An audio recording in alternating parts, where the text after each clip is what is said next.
Do you know the meaning behind this old nursery rhyme? Tom, Tom, the piper's son, stole a pig and away he ran. The pig was eaten, Tom was beaten, Tom went howling down the street. There are actually two rhymes about Tom, who is a piper's son. This one is a shorter and more well-known, but surprisingly, both were published at the same time in the same chapbook that was produced around 1795 in London. However, that's where the similarities end. This shorter and more widely used version of the rhyme tells the story of Tom, who is a piper's son, who apparently stole a pig and then ate the entire thing. Sounds both gruesome and impossible until you realise it wasn't actually an oinking pig. In fact, it wasn't an animal at all.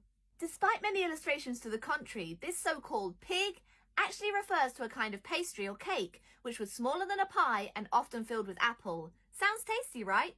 Well, Tom thought so too, because he stole one from somewhere and ate the whole thing, but he doesn't get away with his crime. Tom was caught and physically reprimanded for taking the sweet treat. By who? We'll never know, because we don't even know where he got the pig from. But he's so upset that he ran down the street, crying, howling, or roaring, depending on the version. Either way, he was not a happy chappy. But then again, don't do the crime if you can't do the time.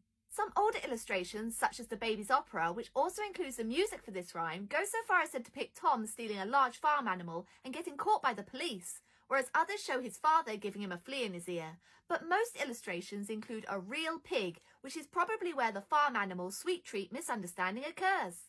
The origin for this shorter rhyme is actually unknown, as there's no written account for it before it appears in the chapbook, although historians suggest that it probably existed long before it was published in print. But as with most oral songs, the origins are harder to trace. However, the second rhyme about Tom the Piper's son that was included in the same chapbook was adapted from a verse that was written for but never used in Thomas Durfey's play The Campaigners, which was written in 1698. This rhyme is also about Tom, who is a piper's son, and he learned to play when he was very young. And it seems that whenever Tom would whip out his pipe and start playing a jig, the people and animals couldn't help but dance, causing all kinds of catastrophe wherever he went. Sadly though, no connections with the shorter and more well-known verse have ever been made, although some suggest that they may well share a common origin somewhere down the line, and it just hasn't been found yet.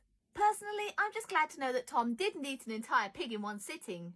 As a kid, I had visions of Tom munching on a poor live piggy. Horrific! Of course, now I just want to try one of the apple-filled pigs.